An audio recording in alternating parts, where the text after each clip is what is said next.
12월 5일 일요 본문을 시작하도록 하겠습니다. 부처님 말씀 함께 하겠습니다.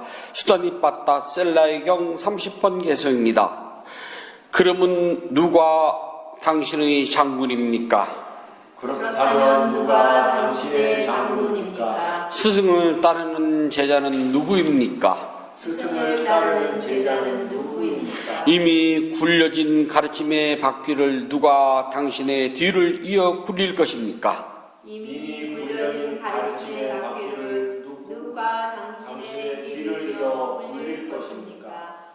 그렇다면 누가 당신의 장군입니까? 스승을 따르는 제자는 누구입니까? 이미 굴려진 가르침의 바퀴를 누가 당신의 뒤를 이어 굴릴 것입니까? 그렇다면 누가 당신의 장군입니까? 스승을 따르는 제자는 누구입니까? 이미 굴려진 가르침의 바퀴를 누가 당신의 뒤를 이어 굴릴 것입니까? 네, 편안히세요. 우리 대승불교에서는요, 부처님의 상수제자, 으뜸가는 제자, 상수라고 그러거든요. 으뜸가는 제자가 누굽니까? 그러면 대개들 다 가섭존자라고 이야기를 해요. 혹시 이렇게 들으신 적 있어요? 그런데 특히 선불교에서는 있잖아요. 가섭존자가 세 군데에서 부처님으로부터 인가를 받았다 그러고 삼처 전심이라고 그러거든요. 부처님께서 그 다자탑전에서요, 멀리서 오는 가섭존자를 보고 자리를 비켜앉아가지고 내 옆에 앉아라 비켜줬답니다. 그래서 다보탑전 분반자라고 그래요. 또 하나는 영치산에서 법문을 하시다가 영국을 촥 들었답니다. 그러니까 아무도 그 뜻을 몰랐는데 가섭존자만 웃었답니다. 영화미소라고 그래요. 다보탑전 분반자. 그 다음에 이제 마지막 세 번째는 부처님께서 그 쿠시나가라 사라나무 숲에서요, 사라쌍수라는 나무는 없습니다. 사라나무 숲에서 두 나무 사이, 그러니까 쌍수거든요. 그 사라나무 숲에서 돌아가셨을 때 가섭존자가 늦게 와요. 그러니까 부처님 임종을 직접 뵙지는 못합니다. 늦게 와서 막 통곡을 하면서 부처님 어디에다 예배하오리까 했더니 부처님이 관 바깥으로 두 발을 쑥 내보였다 합니다. 그래서 사라림중 곽시쌍부, 세 번에 걸쳐가지고 인가를 했다라고 해서 부처님이 상수제자라고 하는데요. 지금 여기 나오거든요. 이 수단의 빠따는요, 부처님의 초기 경전 중에서도 전부 다가 아니라 가장 오래된 고층, 그 다음에 중간쯤에 만들어진 중층, 그 다음에 제일 나중에 만들어진 신층 세 가지로 나누어요. 그 중에서도 부처님의 초기 음성이 담겨져 있는 것을 고층이라고 그러거든요. 그것이 이 수단이 빠따입니다. 제일 오래된 경전으로 취급을 해요. 그러니까 부처님의 원음에 가장 가까운 경전입니다. 여기에서 셀라 장자가 부처님께 질문을 해요. 부처님, 당신이 지금 법의 왕 아닙니까? 그렇다면 당신이 굴린 법바퀴를 굴릴 용감한 앞에 나갈 장수, 다시 말해서 으뜩 많은 제자, 상수제자는 누구입니까라고 공식으로 질문을 하는 겁니다. 경전에 나오는 공식적으로 부처님께서 이 사람이 나의 으뜩 많은 제자라고 묵박는 장면입니다. 바로 사리푸타 존자입니다. 사리푸타는 나의 장수로서 그는 내가 굴린 법바퀴를 굴릴 것입니다 라고요. 근데 실제로는 있잖아요, 부처님께서 최초에 이제 깨달음을 이루셔가지고 사슴동산에서 5명의 그 옛날 동료들에게 법문을 해서 이들을 제자로 만들거든요. 그 중에서 제일 늦게 깨달은 이제 제자가 데리고서 왕사성에 가셨는데, 거기에서 어느 날 목련 존자가, 그때는 외도를 따랐거든요. 이 탁발하고 있는 그 비구 이름이 생각이 안 나냐? 좀 있으면 생각날지도 몰라요. 아무튼 너무 고귀해가지고 따라갑니다. 그래서 탁발을 하는 모습도 굉장히 고귀하고, 걸어가는 모습이 눈동자 쭉 한번 보고 걸어가서 나무 아래서 천천히 밥을 먹는 것을 보고, 식사 도중에 물어보면 예의 어긋나니 밥 먹는 거 다 끝나면 물어봐야지 라고 생각을 했는데, 그 스님이 밥을 다 먹고 손을 탁 트는 걸 보고 묻습니다. 나는 목간나라고 합니다. 목련입니다. 당신은 누구의 제자이며 스승은 어떤 분이며 어떤 가르침을 받았습니까? 나는 출가한 지 얼마 되지 않아가지고 스승에게 깊은 법은 제가 다 전수받지 못했습니다. 제가 아는 대로 말씀드린다면 나의 스승은 붓다라고 하며 이렇게 말씀하셨습니다. 세상은 인연에 따라 일어나고 조건에 따라 일어나고, 그 조건이 사라지면 없어지면은 발생한 것도 사라진다. 이제 인연에 따라 일어나고 인연에 따라 소멸한다. 짧은 이걸 유명한 부처님 법진계라고 그래요.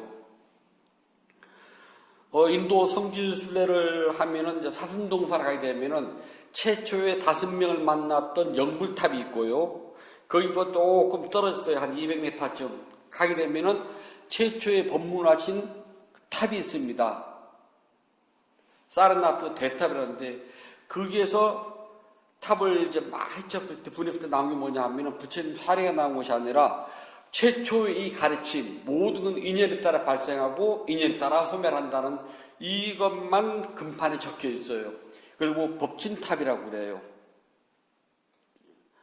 그래서 부처님 생전에 부처님께서 쓰시던 그릇,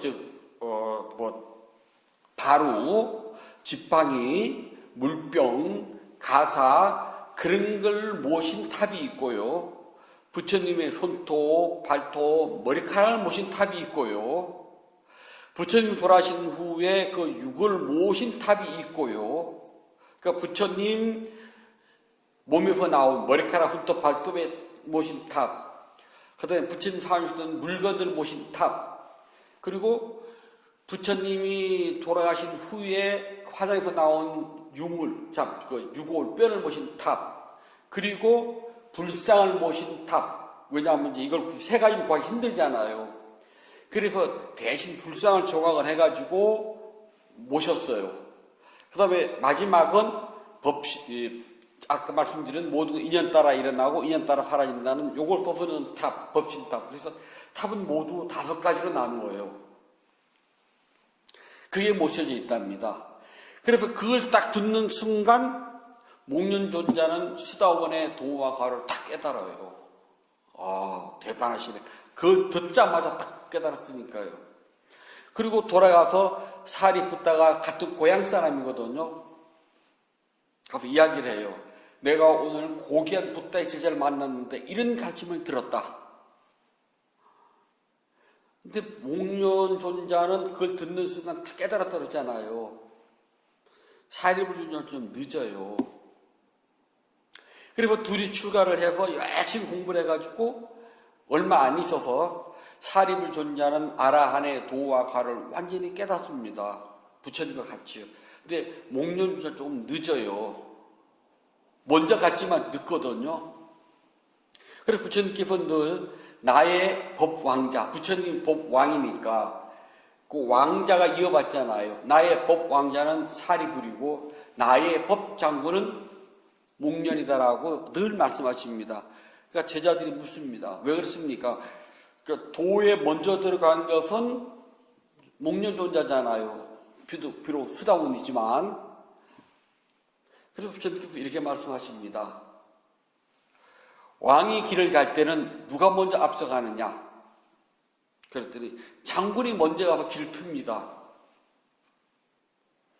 목련은 나의 법장군이요 사리푸트라, 사리불은 나의 법왕자다. 그래서 나온 이야기입니다.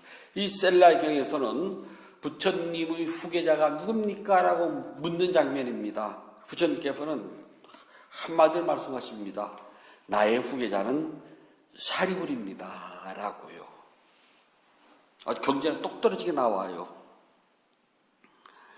부모와 자식은 사랑을 주거니 받거니 하는 상호 관계가 아니랍니다. 남녀 간의 사랑은요, 주거니 받거니예요. 일방적인 사랑은 우리가 짝사랑이라고 그래요. 나는 사랑을 줬지만 돌아오는 게 없잖아요. 슬픈 사랑입니다. 근데 부모와 자식의 사랑은 그냥 주기만 해요. 짝사랑입니다. 그냥 일방적으로 자식한테 쏟아 부어요. 그렇게 쏟아 붓다가 나이가 들면 있잖아요. 뭐라 그러게, 서운하다 그래요. 사랑 줄 때는 언제인데, 지금 가끔 서운할 때 있어요? 아이들한테? 어렸을 때는 그 생각이 안 들어가는데요. 아이들이 커서 철이 들고 이른바 자기 맞벌이를 한다고 그러잖아요. 자기 생활하게 되면은 그때는 서운하답니다. 모든 부모가 똑같아요. 남녀간이 연애를 할 때는요, 서로가 막 다 쏟아서 보줘요. 싫다고 해도 막 준답니다. 그러다가 어느 순간 되면 있잖아요, 서운하다고 그래요. 왜 그럴까요? 부모인 내가 내 자식에게 사랑을 막 쏟아 부어줄 때는 한 토도 안 달아. 누가 달라고 그러나 자식이 엄마 나 사랑 줘, 아빠 사랑 줘 안 했거든요. 내가 준 것 뿐이지. 그런데 어느 순간 되면 서운하다 그래요. 왜 그럴까요? 남녀간이 연애라고 사랑을 할 때는 막 줍니다. 누가 달라고 그러나 지가 막 쏟아 준 거지. 그랬다가 어느 순간 내 마음에 안 들면 서운하다 그래요. 왜 그럴까요? 그렇게 불타는 사랑도 있잖아요. 한순간 서운 섭섭해주면요, 얼음장처럼 쌀랑하게 딱 식어요. 꼴도 보기 싫어요. 부부가 서로 좋다고 헤헤 히히호호 하다가요, 어느 순간 싹 식어버리면 서로가 얼굴도 안 보려고 그러고 말도 안 해요. 그냥 가끔씩 있으면 좋겠다마는 자주 종종 있으면 참 산다는 게 고달프답니다. 그것처럼 고달픈 게 없대요. 사랑은요, 얼마나 쏟아 부어 줬느냐가 중요한 것이 아니라 얼마나 담았냐가 중요해요. 누가 사랑 달랬냐고요. 내가 쏟아줬지. 내가 사랑한다서 쏟아주고 내 자신에가 쏟아줬거든요. 그러다가 어느 순간 되면 서운하다 그래요. 서운한 거는요, 내가 준 사랑만큼 나중에 뭔가 기대 심리가 조금이라도 있었기 때문에 서운한 거예요. 기대 심리가 없으면 안 서운해요. 기대한 것이 없었거든요. 그래서 사랑은요, 얼마나 쏟아 부어 줬느냐가 중요한 것이 아니라 얼마만큼 담았냐가 중요해요. 나는 사랑을 코딱지만큼 줬는데요, 그쪽에서 그것을 코딱지를 크게 다 받아들이면 그게 굉장히 큰 은혜가 되고요, 정말 말로 표현할 수 없는 깊고 넓은 사랑이 되지만, 나는 한도 없이 쏟아 넣어 줬지만 저쪽에서 받아들이지 않으면요, 쥐뿔입니다. 내가 달라고 그랬죠. 그럼 끝이에요.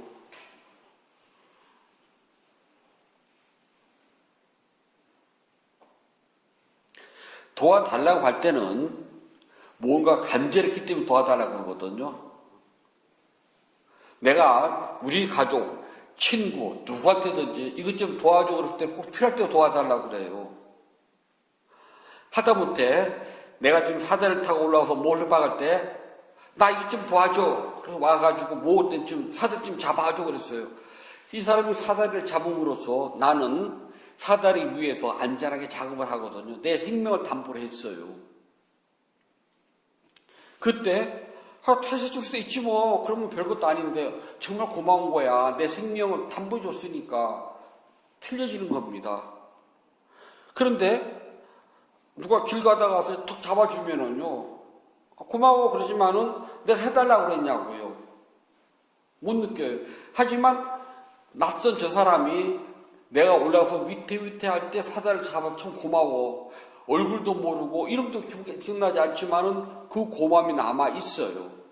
하늘과 땅 차이로 달라진답니다. 사랑은 쏟아 부어 주는 것이 아니라 담느냐가 중요해요. 도와달라고 했어요. 가서 도와줬어요. 나는 그냥 도와준 것 뿐이거든, 대가 없이. 근데 저쪽에서요, 말이야 또 따뜻하게 정말 도와줘서 너무 고마워. 내가 도와준 덕택에 일이 잘 끝났어. 그러면은 이쪽은 기대하지 않았던 보상을 받고 되게 마음이 푸근해요. 그런데 도와달래서 가서 도와줬는데 인사치레 없이 입을 싹 닦으면은요, 어떻게 될까요? 다른 데다가는 막 고맙다고 막 인사치레를 다 하는데 정작 도와준 나한테는요, 이런 방법 말이 없으면 사람은 있잖아요, 되게 서운해요. 그게 뭐냐 하면은 나는 쏟아부어 줬는데 저쪽에서는 필요해서 도와달라고 해놓고 가서 도와줬더니 자기 그릇에는 하나도 안 담았다는 소리예요. 딱 거기까지란 거죠. 그냥 한 번 부려먹고 말 사람. 그 차이가 크답니다. 그래서 우리는요, 사랑은 쏟아부어 주는 것이 중요한 것이 아니라 담는 게 중요해요. 무엇이든지 담아야 돼요. 고마움은 아주 작은 거라도 고마움으로 담아놓으면 오래오래 가요. 부모와 자식도 있잖아요. 사랑을 쏟아 부어주는 것이 아니라 내 가슴 속에다 담아두면은 그게 늘 오래오래 가요. 남녀도 마찬가지랍니다. 사랑은 쏟아 부어 넣어주는 것이 아니라 담는 거예요. 담아놓으면은 서운하고 섭섭한 게 있어도 담아놓은 그것 때문에 서운과 섭섭이 들어갈 틈이 적어진답니다. 자, 부처님은 그 깨달음이 위 없이 넓어요. 무엇과도 견질 수도 없답니다. 그래서 부처님은 사랑과 연민도 그와 같아요. 위 없고 무엇과도 비교할 수 없어요. 그래서 우리는 그것을 대자비라고 그래요. 자비, 사랑, 비, 연민. 부처님은 늘 우리에게 사랑과 연민을 베풀어 주셨답니다. 중요한 것은요, 그걸 담는 우리 마음이에요. 부처님께서 베풀어 주신 소중한 사랑과 연민을 내가 얼마큼 담냐에 따라서 부처님을 보는 시각이 달라진답니다. 부처님은 우리에게 사랑과 연민을 가지고 고통에서 벗어나는 법을 아주 친절하게 45년 동안 반복해가지고 말씀해 주셨답니다. 오직 이 길밖에 없노라. 이 길로 가면 너희도 나와 똑같은 행복과 이익을 얻을 수가 있다고 말씀해 주셨답니다. 그래서 부처님의 작은 가르침이라도 소중하게 받아들이면 행복과 이익이라는 깨달음 길로 갈 수 있지만 소중하게 받아들이지 못하면요, 팔만대장경을 읽는다 해도, 다 안다고 해도 그건 잔소리에 불과할 뿐이랍니다.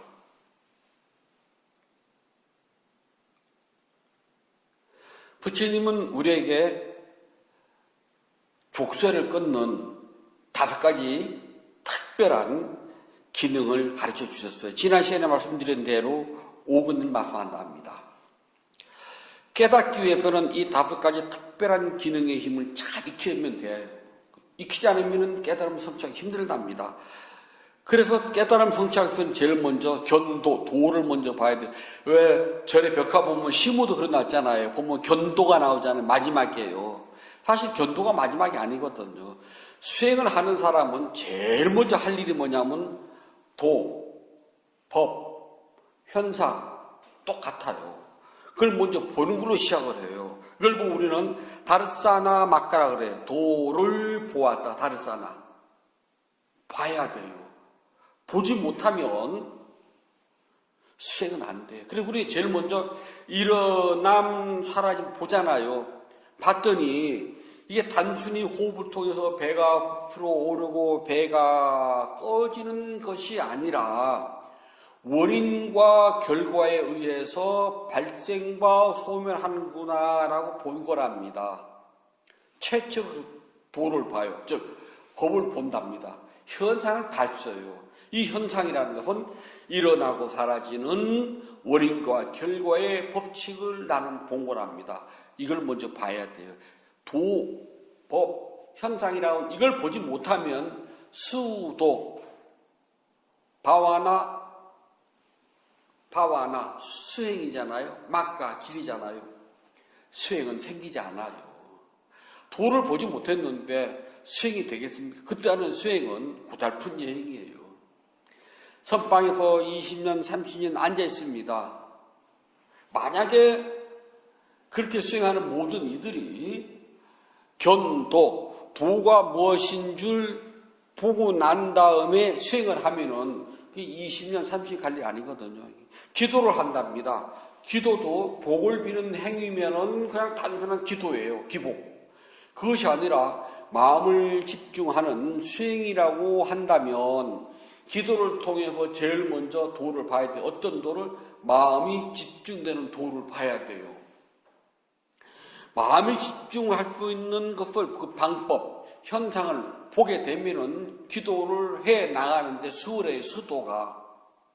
무엇이든 부처님 말씀은 제일 먼저 도를 봐요. 즉 길이라고 하는 것은 방법 또는 현상, 깨달음 다 같은 말이니까요. 그것을 먼저 자기가 역력하게 몸과 마음으로 체험할 때 우리는 본다 그래요. 다사나가 단순히 이렇게 눈을 가지고 뭔가 빨강, 노랑, 파랑 보는 것도 보는 것이지만 여기서는 법의 실체를 보는 걸 견도라고 그래요. 숨을 쉬었더니 배가 들이쉬면 배가 불어오르고 내쉬니까 배가 들어가네? 이렇게만 본다면 1학년 1반 학년이 올라가면 이게 원인과 결과구나. 학년이 올라갑니다. 또 학년이 올라가면은 발생된 것은 무조건 전부가 다 소멸하는구나를 안답니다. 그래서 여기에서는 영원하다할 것이 없구나 하고 무상을 봅니다.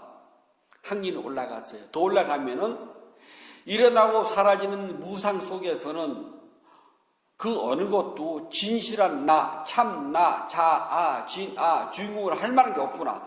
일어나는 것이 진짜 백입니까? 사라지는 게 진짜입니까? 모든 게 다 원인과 결과의 법칙에 따라서 일어나고 사라지는 것 뿐이구나라고 알게 된답니다. 점점 많이 보게 돼요.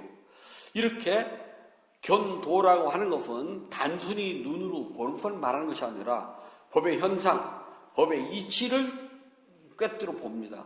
이것이 보아질 때에 수행이 재밌어져요.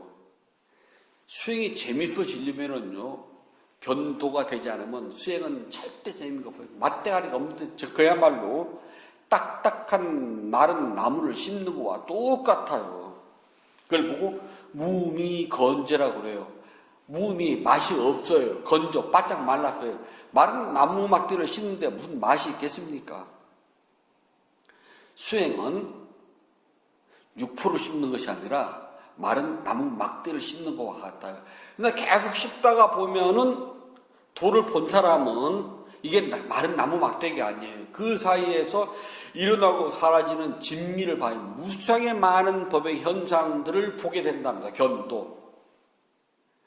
법의 현상을 보면 볼수록 수행이 재밌어져요. 다음이 궁금하거든요. 다음이 궁금해져요. 그렇게 끊임없이 견도, 수도가 함께 물려서 돌아가게 되면은 수도, 바와나라고 하는 것은 우리가 그냥 닦는다라고만 번역을 하는데요. 그 속뜻은 모으고 쌓는다. 어떻게? 계속해서. 즉 계속해서 모으고 쌓는 것.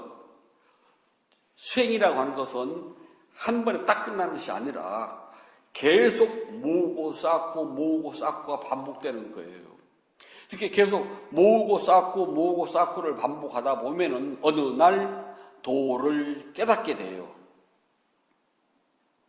그래서 법을 보고 법을 닦기를 계속 반복하게 되면은 특별한 5가지 기능이 깨어나게 됩니다. 이걸 보고 자가라타라 그래요. 깨어있을 때. 그러니까 알아차린다는 것은 깨어있다는, 우리가 흔히 하는 말로 깨어있어야 된다는 말 많이 하거든요. 보면 어디서 보면 깨어있어라 그런 말 많이 쓰잖아요. 그러면 어떻게 해야지만 깨어있습니까? 라고 물어봐요. 깨어있다는 것은 일어나고 사라지는 모든 법의 현상을 있는 그대로 알아차릴 때 깨어있다고 그래요. 깨어있지 않으면 우리는 잠들었다고 합니다. 그래서 우리 오늘 읽은 경에 보면은 콘야냐 존재가 깨달았잖아요. 안냐, 깨달았다. 원래 뜻은요, 깨어있다, 잠에서 깨어났다는 소리예요. 그동안 잠자있던 콘야냐 존재가 잠에서 깨어난 겁니다. 깨달음, 잠에서 깨어남 같은 말이에요. 그래서 여기서 말하는 짜가라타, 잠에서 깨어났다. 깨어나기 위해서는 견도와 수도, 도를 보려면, 즉 법, 현상을 보려면은 끊임없이 일어나고 사라지는 것을 있는 그대로 관찰할 때만 가능하답니다. 그 관찰하는 것을 보고 우리는 수도라고 그래요. 그래서 견도와 수도는 늘 붙어간답니다. 따로 떨어지지 않나요. 견도 없이 수도가 있을 수가 없고, 수도만 하고 견도가 할 수 없어요. 늘 함께 간답니다. 견도와 수도는. 그렇게 견도와 수도가 함께 가게 되면은 우리를 덮고 있던 5가지 덮개가 자동적으로 거쳐져요. 지난 시간에 말씀드린 대로 우리는 잠자지 않습니다. 쏟다 깨어 있어요. 그래서 첫 번째 유신견, 이 몸이 영원하다고 믿는 것, 그게 사라져요. 이 몸은 천년 만년 살 것처럼 말하지 말아요. 우리 다들 죽어서 사라진답니다. 저도 앞날 이야기하지만 사람인지라 저 부처님 아니거든요. 하지만 이 몸이 죽는다는 건 분명히 알아요. 또 죽고 나면은 형체도 없어요. 제가 가진 모든 것은 아무것도 가져가지 못해요. 확실히 알고 있답니다. 이 세상에 존재하는 것은 내 것이라고는 아무것도 없어요. 나도 없는데 내 것이 있을 수가 있습니까? 내 것 없습니다. 전부 다 놓고 가요. 그래서 제가 늘 말씀드리잖아요. 성찬 것이 아니라 부처님 것이라고요. 첫 번째 이게 사라집니다. 두 번째 사라지는 것은요, 맹세나 계율, 의식에서 잘못된 것들, 그런 것들이 사라져요. 예를 들어서 도를 깨달으려면 생식을 해야 돼. 그래서 평생 생식하신 분들도 있거든요. 그런 걸 말한답니다. 또는 수행을 하다가 수행이 안 되면은 영가 장난이니까 천도제를 지내야 돼. 그런 거. 잘못된 정도의식이에요. 내가 내 수행을 닦는데 이미 죽어서 다른 업을 받아서 어떻게 모르는 그 귀신이 나를 좌우지 않거든요. 단지 한다면은, 다른 불자라면은 그것을 빙자해서 내가 부처님에게 또는 부처님 법에 또는 스님들에게 큰 복을 짓는 것, 그 이상도 그 이하도 아니에요. 딱 거기까지. 마치 산에 비가 내리면 빗물이 흐르고 내려서 저 계곡 아래로 모여서 들판을 적시듯 내가 오늘 짓는 이 공덕은 지금 다른 생 어디에서 무엇을 받고 있는지도 모르지만은 만약에 내가 사랑하는 나의 아버지, 어머니 또는 나의 가족, 친지들이 먼저 갔는데 내가 짓는 이 복이 흐르고 흘러서 그들에게도 작은 영향이 미치길 바라는 것이지 내가 이걸 해가지고 그들이 당장 극락세에 가고 그런 건 없다는 겁니다. 부처님 아버지가 먼저 돌아가셨잖아요.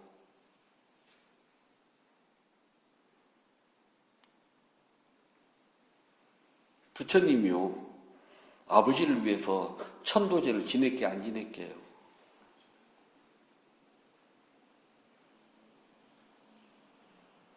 우리 냉철하게 아닌 건 아닌 겁니다. 한번 생각해 봅시다.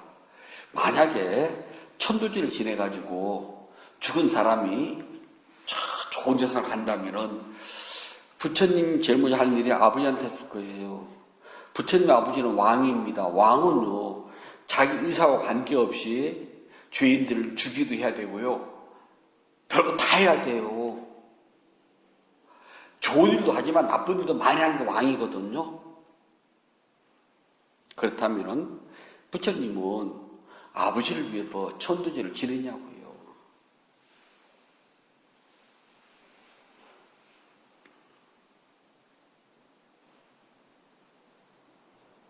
그런 말은 없어요. 다만 산 꼭대기에 내린 비가 흘러내려서 계곡을 적시고 계곡에 모여서 들판 적시듯 내가 오늘 지은 이 선업공덕이 널리 다 퍼져서 이 선업공덕이 생을 바꾸어가지고 어떤 생을 어떻게 태어났는지 아무도 몰라요. 부처님 외에는. 그들에게도 미칠 수가 있기를. 즉 나는 그냥 그 사람을 핑계로 복 짓는 걸로 끝이랍니다. 그래서 잘못된 종교의식, 서계, 다시 말해서 뭐 생식을 하면은 도통을 한다. 수행을 하다가 수행이 안 되고 몸이 아프면 천도질을 지내야 된다. 그런 것 하지 말라는 겁니다. 그걸 보고 개금치견이라고 그래요. 세 번째는요, 삼보에 대한 의심. 또 연기법, 사성제, 팔정도에 대한 의심을, 그 법에 대한 의심이 싹 사라져요. 나는 내가 하는 수행이 틀림없는 사실이고 부처님께서 말씀하신 중도, 연기법, 사성제, 팔정도 이것은 깨달음으로 들어갈 수 가는 유일한 길이다. 이것밖에 없다. 다른 것은 그 어떤 것도 있을 수가 없다고 확고부동합니다. 네 번째는요, 몸과 마음에서는 감각적 쾌락을 즐기려고 하질 않아요. 그냥 좋은 것만 따라하질 않아요. 그래봤자 죽는다는 걸 알기 때문에. 마지막 다섯 번째는 다른 사람을 향한 나쁜 마음, 악의, 화내는 마음, 저주하는 마음, 그런 것들이 사라져요. 이 다섯 가지가 우리를 꽁꽁 메고 있는 덮개입니다. 이 덮개에 쌓였기 때문에 우리는 어리석어요.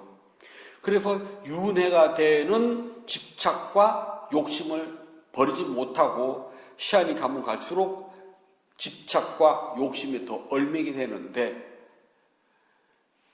도를 보고 도를 닦게 되면은 증도, 도를 깨닫게 됩니다. 깨닫게 되면은 제일 먼저 이 다섯 가지 덮개가 벗겨져요. 이 다섯 가지 덮개가 벗겨져야지만이 확고부동한 신념이 생겨요. 이걸 얻기 위해서, 얻는 건 아니네, 성취하기 위해 스스로 깨달아야 되니까 성취하기 위해서 우리는 일어나고 사라지는 법을 보고 일어나고 사라지는 법을 봤다면 계속해서 모으고 쌓기를 반복합니다. 욕망의 세계는요, 언제든지 우리를 괴롭혀요. 그리고 이 욕망의 세계는 나를 덮어요. 그래서 지혜의 빛이 들어오지 못하게 한답니다. 부처님은 이 세상에 없는 지혜를 깨닫기 때문에 항상 밝다고 표현했어요. 우리는 어둡습니다. 부처님 아니거든요. 그래서 부처님은 45년 동안 갖가지 비유로서 우리에게 밝은 빛으로 나오라고 말씀하십니다. 부처님이 직접 손을 딱 잡고 어둠에서 건져주진 않아요. 그렇게 할수록 부처님 그렇게 못합니다. 자기 스스로 나오는 겁니다. 부처님은 나오는 방법을 가르쳐 주셨어요. 나가는 건 제가 나갑니다. 기도를 뼈골 빠지게 한다고 그래가지고서요, 깨달음이 성취되질 않아요. 그렇게 기도를 해가지고 성취가 된다면 얼마나 좋겠어요. 스님들이, 저도 한때는 기도를 열심히 했거든요. 기도는 좀 묻습니다. 기도 안 하니까 어때라고요? 뭐가 보여? 라고 물어봐요. 3년 적은 기간 아니거든요. 그런데 기도를 해가지고 뭐가 변했을까요? 욕심과 집착.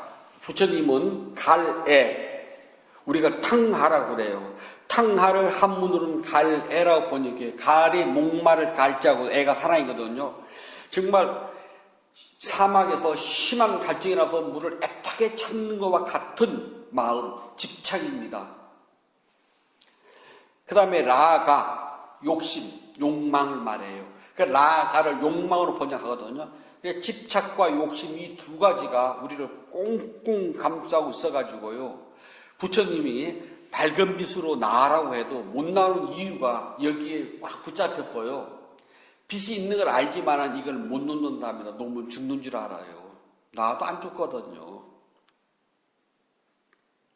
나도 안 죽어요. 그리고 사람은 각자가 자기 업대로 살아가요. 나 없으면 내 남편, 내 마누라, 우리 아들 다 죽을 것 같죠? 다 살아요.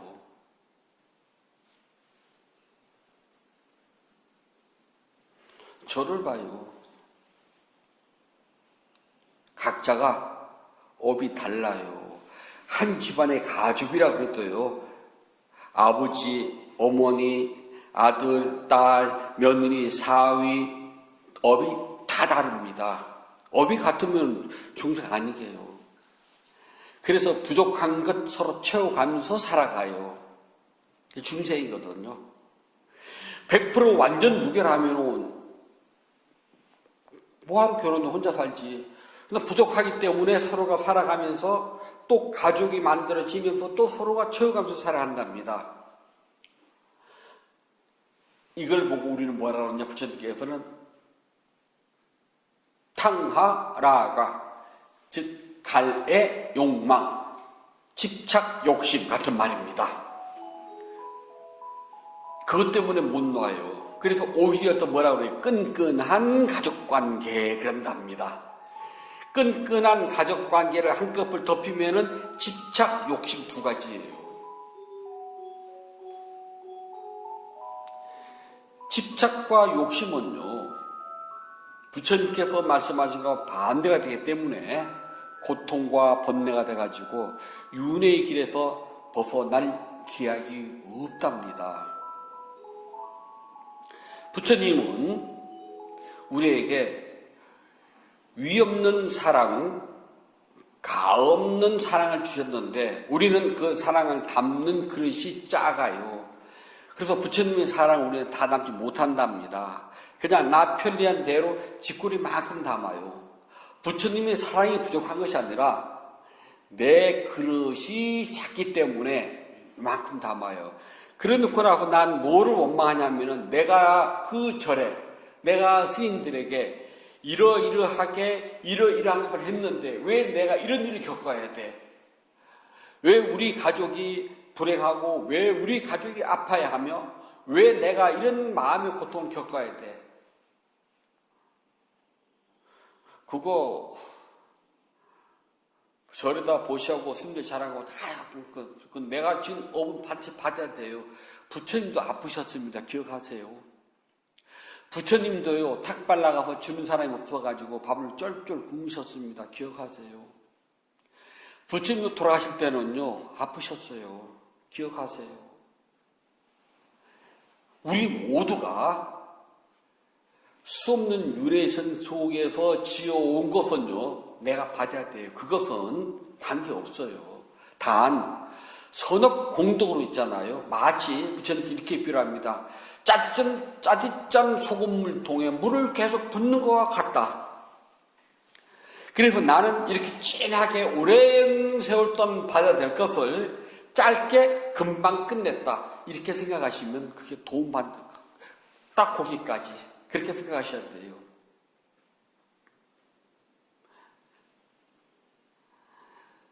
어떤 분이 둘이 서로가 죽어도 못 살겠답니다. 쪼개져야 되겠다고. 그래 왔어요. 그래 저는 이렇게 해야겠답니다. 부부가 된다는 것은 수없는 윤회생 속에서 얼마만큼 짙고 얼마만큼 끈끈하고 얼마만큼 독한 인연에 맺어지지 않으면 부부가 될 수가 없어요. 사랑했다 쪼개진 사람이 더 많아요. 사랑했다 부부 되는 것보다요. 그러면 둘이 서로가 사랑과 미움 두 가지 업이 있는데 결혼할 때는 사랑이라는 업이 무거워서 결혼했지만 살다 보면 이건 휙딱 벗겨져요. 얼마 되지 않아. 사랑은 얇은 종이장 같고요. 미움은 있잖아요. 철판 같아요. 두톤 철판. 이거를 금생에 살아가면서 다 녹여야 돼. 갈고 닦아가지고서. 그래서 철판에 구멍이 나도 다 닦아가지고 녹아야 되는데 그것을 금생이 싫다고 가위로 딱 잘라버리면은 다음 생에 이어서 받을 생각하시라고. 다음 생에 이어서 또 그러면은 다음 생에도 지금 같은 남편, 지금 같은 아내를 또 만나고 싶냐고 좀 물어봐요. 늘 제가 묻는 말 그겁니다. 잘 묻잖아요. 다음에도 내 옆에 있는 남편, 내 옆에 있는 아내 그런 사람 또 만나고 싶은 거예요. 또 그런 부부 만나고 싶어요. 제가 다음 생에 부부를 만난다면은 저기 뭐 이병철이나 그런 사람 만나면 저도 좋아요. 그게 다는 아니겠지만은요. 사람 누구나가 있잖아요. 지금 생 같은 부모 만나기는 원치 않는답니다. 그럼 부자한테 물어보면은요, 돈이 다가 아니라 그래요. 정말 사랑을 아낌없이 주는 자기가 볼 때는 가난한 그런 부모 만나 싶다고 하거든요. 우리 모두는요, 부처님이 주신 사랑을 담기에는 그릇이 너무 작기 때문에 기껏 바라는 것이 기복을 바래요. 소원이 이루어졌네, 안 이루어졌네, 내가 이걸 했는데 왜 안 되니 되나 따지거든요. 그것은 부처님의 사랑을 감당하기에는 나의 그릇이 너무너무 작다는 겁니다. 부처님의 사랑은 그냥 현재 있잖아요. 내가 바라는 바, 구하는 바, 원하는 바가 이루어지는 그런 가피, 그런 게 아니랍니다. 진심가피라는 것은 부처님의 바른 법을 바르게 이해를 하고 견도, 수도해서 증도가 되어서 윤회로부터 완전히 벗어나는 것입니다. 그것이 부처님께서 우리에게 주신 아주 특별한 복이에요. 근데 우리는 그 복이 복인 줄 모르고 쓰잘데없는 복에 매달린답니다. 왜 내가 돈을 못 벌어? 난 왜 사업을 하는데 왜 실패를 해? 이렇게 했는데 우리 집은 왜 이렇게 불행해? 아이들은 왜 아프고 나는 왜 아파? 제가 이야기했잖아요. 어렸을 때 많이 아팠다고요. 그럼 어른 스님들이 옆에서 읽어주시거든요. 성찬이가 왜 이리 아플까? 전생에 악업을 많이 지어 가슴 찡해요. 살생업을 많이 하면 금생에 몸이 많이 아프지 그러시거든요. 제가 봐도 그래.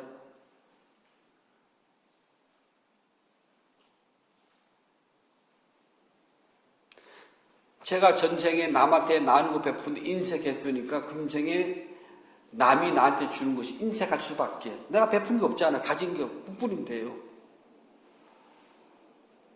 단 부처님 법에 대해서는 그래도 잘 나눠준 모양이에요. 그러니까 금생에 훌륭한 스님들 많이 만났거든. 배구 보시고요.